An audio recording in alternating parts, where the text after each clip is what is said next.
오늘은 민수기에 대해 살펴보겠습니다. 민수기는 출애굽한 이스라엘 민족이 약속의 땅을 향해 가는 과정을 기록한 성경입니다. 민수기의 핵심은 하나님의 인도하심과 순종의 중요함, 하나님의 사랑입니다. 먼저 하나님의 명령을 따라 인구조사한 이스라엘 민족은 하나님의 이끄심을 따라 행군합니다. 그런데 가데스 바네아에서 하나님의 명령에 불순종합니다. 가나안 땅을 정복하기보다는 애굽으로 돌아갈 생각을 하지요. 이에 하나님께서는 20세 이상의 남자들은 광야에서 죽을 것을 말씀하셨습니다. 38년의 시간이 흘렀습니다.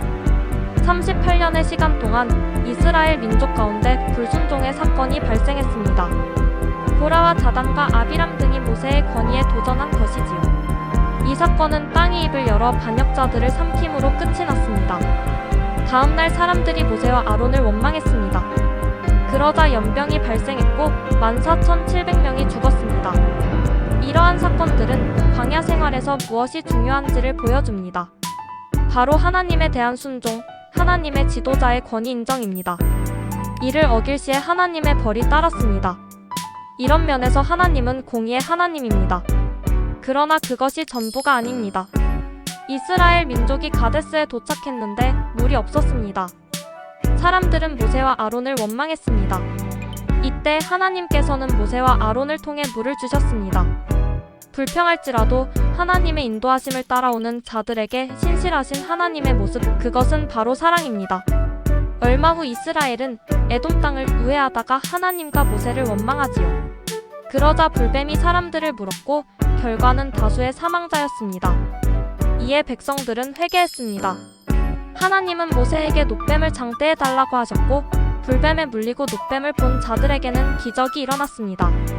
죽지 않은 것입니다. 이 사건은 불평, 원망하는 자들의 죄는 벌하시나 돌아오는 자들을 향해 사랑의 손을 내미시는 하나님을 보여줍니다. 동시에 인간의 죄를 위해 십자가에서 돌아가신 하나님의 아들 예수님을 예표합니다. 장대에 달린 놋뱀을 보는 자마다 산 것처럼 십자가에 달리신 예수님을 믿고 회개하는 자마다 삽니다. 죄로 죽은 인간이 죄에서 해방되어 천국에서 영원히 사는 것입니다. 정리하면 민수기는 이스라엘 민족의 광야 생활을 기록하였습니다. 하나님께서 이스라엘 민족의 광야 길을 인도하셨듯이 우리의 삶도 인도하십니다. 그 인도에 순종하는 것은 너무나 중요합니다. 불평과 원망 대신 감사로 하나님께서 지시하신 곳까지 가야 합니다.